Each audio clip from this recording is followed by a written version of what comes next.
경제 현안을 보다 쉽게 풀어보는 경제 읽기 시간입니다. 오늘도 다양한 경제 이슈들 권혁중 경제평론가와 살펴보겠습니다. 안녕하세요. 안녕하십니까? 네, 안녕하십니까. 지금 자막으로 나가죠. 트럼프 또 관세 변덕. 자동차 부품에 대해서도 또 면제를 할 가능성에 대한 좀 이야기를 했어요. 어떤 내용입니까? 네, 그렇습니다. 이거 자동차, 그러니까 완성차 같은 경우에는 사실상 이미 25%의 이제 품목 관세가 책정이 되고 있습니다. 그런데 중요한 건 이제 자동차에 들어가는 주요 부품들, 바로 이제는 엔진이라든지 뭐 파워트레인이라든지 변속기 이런 주요 핵심 부품들은 다음 달 3일부터 관세가 적용이 되거든요. 그래서 자동차 업계의 가장 큰 고민거리였는데, 근데 트럼프 대통령이 어제였죠. 이제는 이 부분에 대해서 유예도 생각해 볼 수 있다. 이게 유예다라고는 얘기는 안 하고요. 예. 고려해 볼 수 있다. 이런 어떤 이런 말을 했기 때문에 또 시장에서는 그러면 이 자동차 부품에 대해서도 사실상 유예를 받을 수 있구나라고 해서 자동차 관련 업계들이 이제는 화색이 돋았다 이렇게 보시면 되겠는데 예.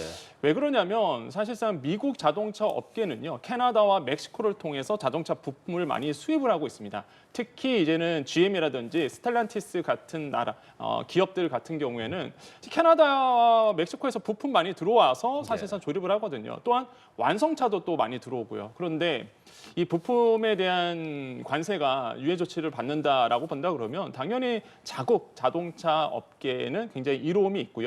또 한 가지 사실상 트럼프 대통령이 도움을 주겠다라고 어느 정도 밝혔기 때문에 저는 이런 부분에 대해서는 굉장히 좀 뭐 긍정적이다. 그리고 아마 준비할 시간이 필요할 겁니다. 자동차 3사들도 준비를 해야 되기 때문에 아마 이런 부분에서 좀 유예 얘기가 나오지 않았을까 이렇게 보고 있습니다. 우리 입장에선 어떻게 생각해야겠습니까? 현대차가 상당히 많은 금액을 투자하겠다라는 입장도 밝혀놓은 상황이기 때문에 자동차 더 집중이 됩니다.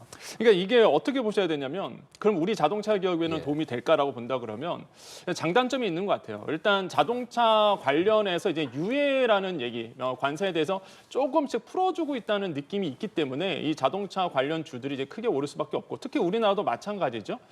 이런 점에서는 조금 긍정적인데 반대로 본다 그러면 자국 3사 그러니까 GM, 포드 아니면은 뭐 스텔란티스 이런 미국에 있는 주요 이제는 미시간주에 있는 이런 주요 3사만 혜택을 보고 사실상 해외에 이제는 우리나라 대표적으로 현대자동차 같은 그 국외에 있는 기업들한테는 역차별이 될 수도 있는 부분이 있거든요, 이게. 그래서 이게 과연 우리 현대자동차 쪽에서 이로움이 될지는 좀 더 분석이 돼야 되겠지만은 이게 장점과 단점을 좀 같이 갖고 있지 않나. 그래서 시장에서는 일단 자동차 부품 쪽에서 유예 조치 얘기가 나왔기 때문에 이게 이제는 긍정적인 효과는 미치고 있으나 시간이 갈수록 역차별이 된다 그러면 이게 또 악재로도 작용할 가능성도 충분히 저는 있다. 그래서 이거는 계속적으로 면밀하게 좀 지켜보셔야 되겠습니다. 네, 이런 트럼프 대통령의 말 한마디 한마디에 증시도 출렁이고 있잖아요. 지금 자동차관에서 뭐 면세를 할 수 있다라고 하니까 자동차 부품 관세 때문에 자동차 주가들도 또 강세를 보였거든요. 네. 뉴욕 증시 어땠습니까? 뭐 뉴욕 증시 3대 지수 다 올랐습니다. 뭐 다우존스 같은 경우에도 0.78% 이제 상승을 했고요. 지금 이제 화면에도 나오고 있는데요. 나스닥도 이제 0.64%, 그다음에 S&P 500 지수도 0.79% 오르면서 소폭 이제는 강보합이라고 보셔야 되겠죠. 그래서 올랐는데 아무래도 이제는 관세 부분에서 트럼프 대통령의 유예 조치 뭐 이런 어떤 목소리가 나오면서 특히 이런 어느 자동차 중심으로 반도체 중심으로 좀 올랐다라고 보시면 되겠고 이런 힘입어서 우리나라 증시도 좋은 흐름을 이어가고 있습니다 현재. 그래서 이런 부분이 좀 시장에 영향을 미쳤고요. 트럼프 대통령이 왜 이런 사실상 이런 관세에 대해서 또 유예적인 목소리가 완화적인 목소리가 나느냐라고 본다 그러면 역시나 아이폰 민심이 무섭다라는 걸 느끼는 거죠. 만약에 이대로 간다 그러면 사실상 전자제품에 대해서 상호 관세에 대한 부분은 지금 현재 이제 유예가 된 상태거든요, 지금. 그러다 보니까 이 아이폰 민심이 그만큼 무섭구나. 이대로 가면 아이폰이 우리 돈으로 그냥 500만 원 넘어간다. 이런 얘기가 나오다 보니 미국에 있는 젊은 층 중심으로 그다음에 청년층 중심으로 굉장히 반발이 심했었거든요. 그래서 이런 것들을 어느 정도 고민을 하지 않았냐라고 볼 수가 있겠고 특히 이제 팀 쿡과 만났습니다. 애플 CEO가 만났기 때문에 그 자리에서 사실상 어느 정도 얘기가 오고 갔을 거고 그래서 이제 트럼프 대통령이 이런 얘기를 했죠. 최근에 우리가 애플을 도와줬다. 이런 얘기를 할 정도로 그 뜻은 바로 이제는 전자제품에 대한 이제 상호관세 유예 조치거든요. 그러니까 이런 것들이 이제는 시장에 큰 영향을 줬다. 그래서 이제는 긍정적인 효과가 나왔다라고 생각을 해보겠습니다. 네. 다만 그 스마트폰 이런 부분 관세 예외라는 질문에 대해서 나는 유연한 사람이다. 뭐 네. 이런 식으로 트럼프 대통령은 말하잖아요. 이게 그러니까 스마트폰이나 이런 게 아예 면세되는 건 아니고 뭐 카테고리를 바꾼다. 뭐 이런 건 또 맞습니다. 어떤 겁니까? 그러니까 이런 거죠. 일단 시장에서 어떻게 해석을 했냐 그러면 일단 전자제품에 대해서 상호관세에서 유예 조치가 나왔습니다. 이거는 이제 미국에 있는 관세청에서 목록 제외, 그러니까 면제가 되는 목록에 이 스마트폰 아니면 전자제품 20가지가 들어 있었거든요. 네. 그래서 이제는 시장에서는 엄청나게 되는 긍정적으로 받아들였죠. 그러다가 이거 아니다. 이거는 나중에 가서 반도체라든지 부품에 대해서 품목 관세로 묶을 수 있다라고 하면서 좀 효과가 좀 반감된 부분이 있었습니다. 하지만 어쨌든 간에 일단 상호 관세 부분에서는 어느 정도 유예가 됐다라는 부분은 사실상 이제 시장에서는 긍정적으로 받아들이고 있고 그래서 이런 얘기를 해요. 왜 자꾸 왔다 갔다 하느냐 이거죠. 그래서 시장에서는 이건 전략적, 그러니까 모호성을 가지고 전략적으로 움직이는 거다라고 얘기를 하고 있습니다. 그래서 전략적 모호성 이렇게 부르기도 하는데 이게 장단점이 있습니다. 그러니까 전략적 모호성이 좋은 점은 트럼프 대통령의 특징이거든요. 이런 겁니다. 그러니까 상대 측에서 예측을 못하게 만들어요. 이게 어디에 장단을 맞춰야 될지. 그러다 보니까 트럼프 대통령 입장에서 이 전략적 모호성을 펼치는 쪽에서는 굉장히 경쟁 우위, 한마디로 협상 우위를 갖게 됩니다. 상대 측이 적응을 못하니까. 네. 근데 단점으로 본다 그러면 일관성이 떨어지는 거고요. 두 번째로 신뢰성이 떨어지는 거죠. 예. 이대로 가다간 트럼프 대통령 누가 말을 믿을까요? 그래서 이런 점들이 있고 세 번째로 본다면 동맹국의 경제가 흔들린다는 거. 이런 점들은 좀 단점으로 작용할 수 있기 때문에 과연 이렇게 이대로 계속적으로 전략적 모호성으로 갈지는 뭐 또 지켜보셔야 되겠습니다. 예, 말씀을 듣는 와중에 경제 관련한 속보가 들어와서 전해드리겠습니다. 미국 에너지부가 우리나라 한국을 이른바 민감 국가 리스크에 포함시키는 조치를 하겠다라고 지난 1월에 밝혔었죠. 그게 15일부터 발생할 예정인데 지금 오후 1시 1분이 지남으로써 조금 전부터 이 조치가 시행에 들어간 것으로 속보로 전해지고 있습니다. 예, 미국 에너지부는 국가 안보나 핵 비확산 또 테러 지원 등의 우려가 있을 경우에 해당 국가를 민감 국가 리스트에 올리고 또 이들과 연구 협력 그리고 기술 공유 등에 대해서 제한을 두는데요. 한국은 상대적으로 우려 수위가 낮은 국가를 대상으로 하는 최하위 범주에 들어갔습니다.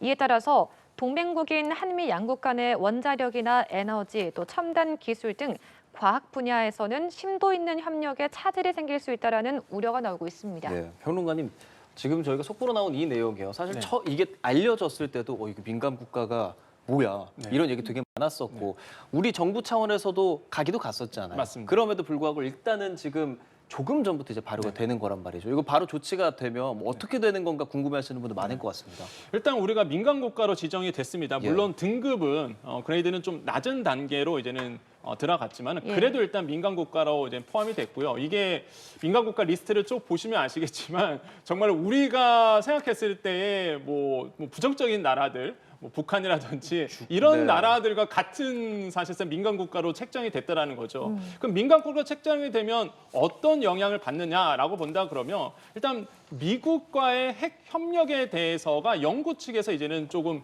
문제가 생길 수밖에 없습니다. 왜 그러냐면 사실 우리나라의 연구진이 미국 가서 많이 배워왔고요, 그동안. 예. 또 앞으로도 사실상 핵 우선이라 본다 그러면 미국이 연구가 굉장히 잘 되는 나라거든요. 네. 협력을 통해서 계속적으로 이 연구가 돼야 되는 부분이 있는데 전혀 이런 부분이 이제 끊긴다는 거죠. 왜? 이제는 뭐 세미나를 열어도 아니면은 뭐 핵과 관련된 원자력과 관련된 연구가 있어도 일단 민간 국가에 포함된 연구진은 일단 걸러내거든요. 일단은 그러다 보니까 이런 부분에서는 이 협력이 이제 둔화될 수 있다라는 우려스러운 목소리가 나오고 있고.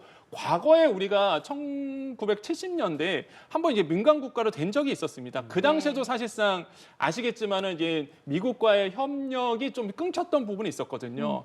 이런 부분들이 이제 연장이 될 수 있다는 부분에서 전 좀 우려스럽다라고 보시면 됩니다. 그래서 역시나 기술을 가지고 있는 나라가 사실상 우선권이 주어진다라는 점. 미국이 핵으로 본다 그러면 가장 뛰어난 기술력을 가지고 있습니다. 우리가 많이 또 배워야 될 점이 있는데 이런 점은 좀 아쉽고요. 또 한 가지 우리가 원전을 수출했을 때 특히 유럽 쪽으로 수출을 많이 하고 도전하고 있는데 최근에 미국과의 어떤 컨소시엄을 묶은 적이 있었습니다. 이것도 영향을 받을 가능성도 굉장히 크다라는 점은 좀 우려스러운 부분이다. 그래서 지금 빨리 이 발효된 부분에 대해서 유연한 자세로 다시 한번 미국이 나서 주기를 좀 희망해 보겠습니다. 예, 지금 민간 국가 리스트에 한국이 포함됐다. 그럼으로써 조금 전 시행됐다라는 속보까지 전해드렸고요. 저희는 관세 이야기를 조금 더 이어가 보자면 미국 정부가 또 반도체와 의약품 수입에 관해서 뭐 관세를 부과할 수 있는 조사를 시행 중이다라고 했습니다. 그렇다면 또 이 품목별 관세가 또 부과되는 건가 싶은데 아직까지 뭐 나온 건 없지만 이른 시일 내에 시작이 될까요? 저는 될 거라고 봐요. 그러니까 이게 예. 무역확장법 232조를 통해서 반도체와 의약품에 대해서 이제는 관세를 하겠다라고 미국의 이제 기조적인 입장인데 무역확장법 232조는 뭐냐? 그러니까 자국에 있는 안보에 크나큰 영향을 줄 수 있는 품목에 대해서 이제는 관세로서 묶을 수 있는 겁니다. 네. 미국 입장에서는 반도체, 의약품이 사실상 이런 어떤 위협으로 다가올 수도 있다라고 보는 거예요. 주도권을 뺏기니까요. 그래서 아마 이 반도체와 의약품에 대해서 품목 관세로 묶을 가능성이 굉장히 크고요. 물론 그 관세율이 가장 중요합니다. 지금의 시장에서는 반도체 25% 이상으로 관세 책정을 할 수 있다라는 게 미국 측에서 흘러나오는 얘기인데 과연 그대로 될지는 지켜보셔야 되겠지만 일단 반도체와 그다음에 의약품 쪽에서도 아직까지 이 관세 부분이 열려 있고요. 특히 의약품이 굉장히 또 애매모호한 게 뚜렷하게 말을 안 해줘요. 이게 완제품, 그러니까 완제 의약품이 있고 원래 의약품이 예. 있는데 이게 완제품이나 원료 의약품 다 관세로 할지 아니면 그 중에 하나만 더 세게 관세를 할지도 굉장히 모호하거든요. 그러니까 이런 것도 속 시원하게 얘기를 안 하다 보니 미국 쪽에서 우리나라에서는 좀 대응이 좀 늘어질 수밖에 없고 근데 조금 위안 삼을 수는 있습니다. 그게 뭐냐 그러면 이게 사실 의약품 규제는요 중국 견제거든요. 특히 이제 CDMO라고 해서 그러니까 위탁 생산하는 반도체도 위탁 생산하지만 의약품도 이제는 제조 공장에서 위탁을 합니다. 이런 거에 CDMO라고 얘기하는데 이런 거에 대해서 아마 중국 쪽으로 계속 규제를 하는 거예요. 사실은 이 원로는. 근데 이제 우리나라 CDMO 기업들이 있습니다. 미국에 이미 진출했거든요. 그럼 이거는 사실상 뭐 관세로 책정되지 않죠. 그래서 우리나라가 좀 발빠르게 미국 시장에 진출했던 부분이 있어서 그나마 영향은 덜할 것 같지만 그래도 앞으로의 의약품 수출, 특히 우리나라 의약품 수출 굉장히 미국 쪽으로 잘하고 있거든요. 예. 이런 점에는 타격을 받을 수가 없기 때문에 이런 점에서 빨리 이런 의약품에 대한 관세 부분도 이번엔 통관 정책에 대해서 미국과 협상을 계속적으로 이어나가야 된다고 말씀드립니다. 특히나 이런 반도체 관세가 본격화되면 우리나라와 대만 정도가 굉장히 큰 타격을 입을 네. 거라는 분석들이 있어요. 그래서 우리나라에서도 최상목 기획재정부 장관이 반도체 산업에 대한 지원 규모를 한 33조 원 정도 대폭 늘렸습니다. 어떻게 좀 생각하세요? 없는 것보단 낫죠. 이게 왜 그러냐면 그동안 뭐 우리나라의 반도체 업계의 가장 큰 불만이기도 했었습니다. 그게 뭐냐 그러면 해외 나라 같은 경우에는 반도체 기업을 지원한다고 했을 때 중국 보십시오. 뭐 그냥 전폭적으로 그냥 세금 써서 지원하거든요. 대만도 마찬가지고요. 사실 미국도 마찬가지고요. 정말로 이제는 나라에서 세수를 써서 이제 지원하고 있는 부분이 있는데 사실 우리나라는 보조금이 그동안 없었습니다. 반도체 쪽으로. 그냥 세액공제 측면에서 반도체 기업을 삼성전자나 SK하이닉스 쪽에서 간접적으로 도와줬던 부분이 있었는데 그런데 각국 나라들은 지금 보조금 지원하고 있거든요. 예. 그래서 이번에 우리가 보조금도 우리 줘야 된다라는 의견이 있었어요. 그 부분에 대해서 이번에 이제 처음으로 이 보조금 지원이 나온 겁니다. 그래서 투자 보조금이 이제 신설이 됐어요. 예, 소재, 부품, 뭐 장비 쪽에서 그래서 한 최대 50%의 보조금을 지원할 수 있다는 얘기가 나오고 있고 이런 점에서는 저는 굉장히 긍정적이다라는 생각을 해봅니다. 그래서 더 많은 보조금을 지원해서 지금 각국 나라가 하듯이 우리나라에 대한 반도체에 대한 기술력을 더 향상시켜야 된다. 저는 이런 데 세금 쓰는 거는 전혀 불만이 없다. 이렇게 말씀을 드립니다.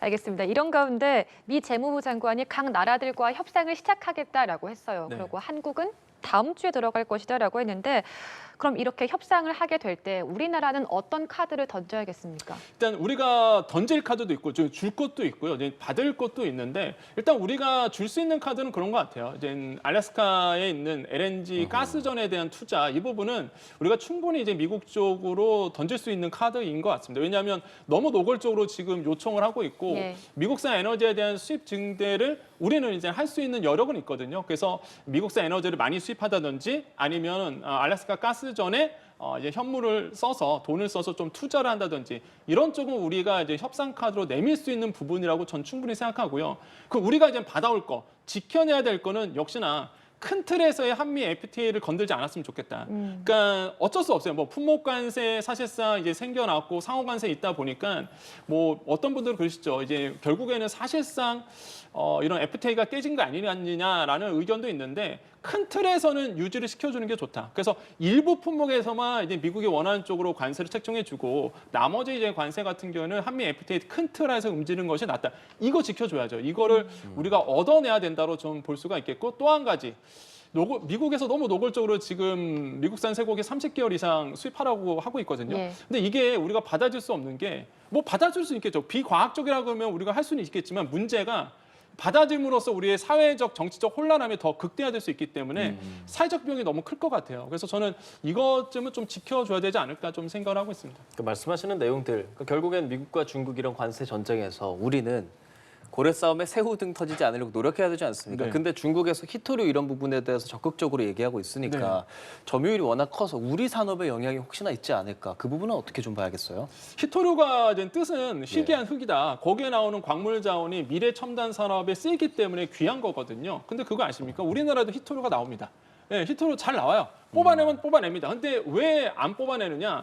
환경 규제 때문에 그렇습니다. 이게 히토류에서 희귀 광물을 뽑아낼 때 가공 처리할 때 엄청난 환경 오염이 되거든요. 미국도 마찬가지고 우리나라도 마찬가지입니다. 그 환경 오염에 대한 부분 때문에 사실상 가공 처리를 안 하는 거거든요. 그렇군요. 그래서 중국에서 다 나와요. 중국에서는 생산량 1위죠. 가공 처리 1위 나라입니다. 거의 90%가 전 세계 90%가 가공이 다 중국에서 이루어져요. 히토류가.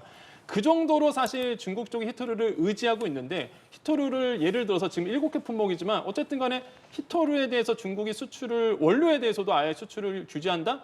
그 우리나라의 첨단 산업, 특히 반도체, 의약품, 뭐 제조 공장에 쓰이는 뭐 기계 장비, 그다음에 뭐 방산도 마찬가지고요. 예. 이런 쪽에서 사실 문제가 생길 수밖에 없고 미국이 가장 들어하는 게 바로 히토류 수출 규제고 우리나라도 마찬가지예요. 우리나라 산업에도 미래 경쟁력에서 잃어버릴 수밖에 없기 때문에 저는 사실상 중국이 갖고 올 수 있는 카드 중에서 생 카드 중에서 하나가 바로 히토류였는데 이걸 결국에는 카드를 꺼내들었다. 이런 점에서는 굉장히 우려스럽다라고 저는 생각을 해보겠습니다. 예, 지금 이런 가운데 미국의 달러 가치가 3년 만에 최저 수준까지 하락을 했다고 해요. 네. 그리고 우리나라 원달러 환율은 여전히 1,400원대를 하방 지지하고 있는데 이 부분은 어떤 이유에서라고 봐야 합니까? 일단 우리나라만이 갖고 있는 사실상 특징이라고 보셔야 되겠죠. 왜냐하면 사실 달러 인덱스라고 해서 주요 6개국 통화 대비해서 달러의 이제 가치를 평가하는 건데 이게 100 이하로 떨어졌습니다. 얼마 전까지만 해도 108선이었어요. 그래서 너무 높아졌다. 달러의 가치가 너무 강하다라고 했었는데 지금 쭉쭉쭉 떨어지면서 100 이하로 떨어졌거든요. 예. 그렇죠. 그러면 우리도 그만큼 그런 원화 가치가 올라야 된단 말이에요. 달러 가치가 떨어졌으니까. 그런데 그만큼 우리의 가치가 오르지 않았다라는 겁니다. 그래서 지금 원달러 환율 추이를 본다 그러면 지금 보시면 장중 1,484원까지 갔었다가요. 지금은 이제 1,424원 10전에서 이제 머물고 있는데 그 정도에서 지금 있거든요. 그러니까 이런 점을 봤을 때는 우리의 원화 가치가 덜 올랐다라고 볼 수가 있겠죠. 그런 이유는 이제 두 가지가 있습니다. 첫 번째로는 미중 관세 여파가 시장에 크나큰 영향을 미치는데 그러면 다른 나라도 똑같을 텐데 왜 우리만 더 영향을 받느냐? 우리나라는 수출 중심 나라잖아요. 그렇죠. 관세 전쟁이 붙으면 가장 큰 피해를 받는 게 바로 수출 중심의 나라들입니다. 바로 대표적으로 우리나라예요. 그래서 이제는 원화 가치가 생각보다 덜 올랐고 두 번째로는 정치적 불확실성이 아직도 남아 있습니다. 또 대선 앞두고 있잖아요. 이런 점들 때문에 원화 가치가 생각보다 크게 뛰지 않았다는 점 이런 점들은 좀 아쉽게 생각을 해봅니다. 말씀해 주신 것처럼 우리 경제 무언가를 결정할 때 미국과 때려야 뗄 수 없지 않습니까? 맞습니다. 그런 측면에서 이제 목요일 날 금통이 있습니다. 네. 기준금리 전문가들의 의견은 어떻습니까? 지금 채권 전문가 88%는 이제는 기준금리 동결을 지금 예상을 하고 있는 부분이 있습니다. 그래서 뭐 동결돼야 되는 부분은 당연히 이제 환율 때문에 이제 동결이 돼야 된다라고 이제 말을 하고 계시는데 그런데 그 사이에 조건이 확 바뀌었죠. 우리가 아까 차트에도 봤듯이 환율이 확 떨어졌습니다. 예.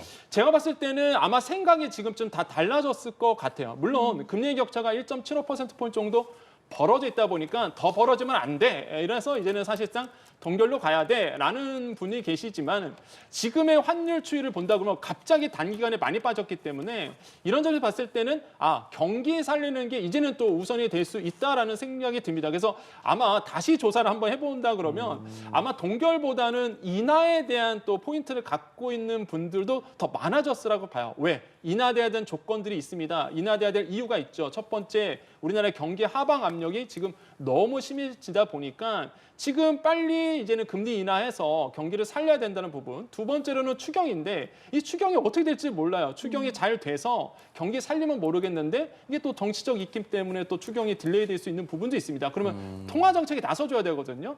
그래서 아마 금리 인하에 대한 목소리가 시간이 갈수록 좀 많아질 수 있다. 모르죠. 또 갑자기 환율이 치고 올라가면은 동결에 대한 의견도 많을 수 있겠지만 현재로서는 일단 동결이 우선이지만 그러니까 환율이 안정이 된다 그러면 아마 뭐 4월달 금리 인하의 목소리가 좀 더 커질 수 있다. 이렇게 생각을 해보겠습니다. 그렇군요. 말씀하신 그 88% 보니까 4일에서 9일까지 조사한 거더라고요. 말씀하신 것들 어떻게 반영될지 목요일 지켜봐야겠습니다. 권혁준 경제평론가였습니다. 고맙습니다. 네, 감사합니다.